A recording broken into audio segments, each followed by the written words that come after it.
Hello guys, welcome back to our channel.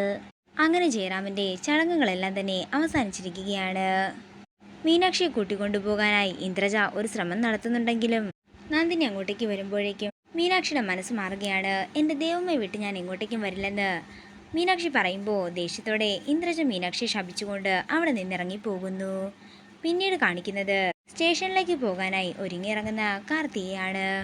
നീ ഇത്രയും വേഗം തന്നെ ജോലിക്ക് തിരികെ പോവുകയാണോ എന്ന് സാവിത്രി ചോദിക്കുമ്പോൾ കാർത്തി പറയുകയാണ്, വല്യമ്മാവൻ ആ ജയിലിൽ നിന്നും എങ്ങനെ മരണപ്പെട്ടെന്ന് എനിക്ക് കണ്ടുപിടിക്കണം. പക്ഷേ അതിനേക്കാൾ ഉപരി എനിക്ക് ആദ്യം കണ്ടുപിടിക്കേണ്ടത് ആ ഉടവാള് അത് എവിടെ പോയെന്നാണ്.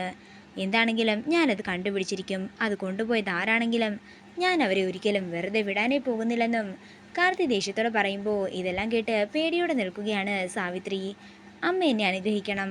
ആ ഉടവാള് എത്രയും വേഗം കണ്ടെത്താനും അതിൻ്റെ പിന്നിലുള്ളവരെ കൈപ്പിടിയിൽ ഒതുക്കാനും എന്ന് പറഞ്ഞുകൊണ്ട് കാർത്തി സാവിത്രിയുടെ കാൽക്കൽ വീഴുമ്പോൾ പെട്ടെന്ന് ഭയത്തോടെ പിന്നിലേക്ക് മാറി നിൽക്കുകയാണ് സാവിത്രി. എന്താ അമ്മേ, എന്തു പറ്റിയെന്ന് കാർത്തിയും മീനാക്ഷിയും ചോദിക്കുമ്പോൾ ഒന്നുമില്ലെന്ന് പറഞ്ഞ് സാവിത്രി ടെൻഷനോടെ നിൽക്കുകയാണ്.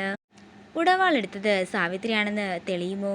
വരും എപ്പിസോഡുകളിൽ കാത്തിരുന്ന് കാണാം. മറക്കാതെ സബ്സ്ക്രൈബ് ചെയ്യുക. കൂടാതെ വീഡിയോ ഇഷ്ടമായെങ്കിൽ മറക്കാതെ ലൈക്ക് ചെയ്യുക, ഷെയർ ചെയ്യുക, കമൻറ്റ് ചെയ്യുക.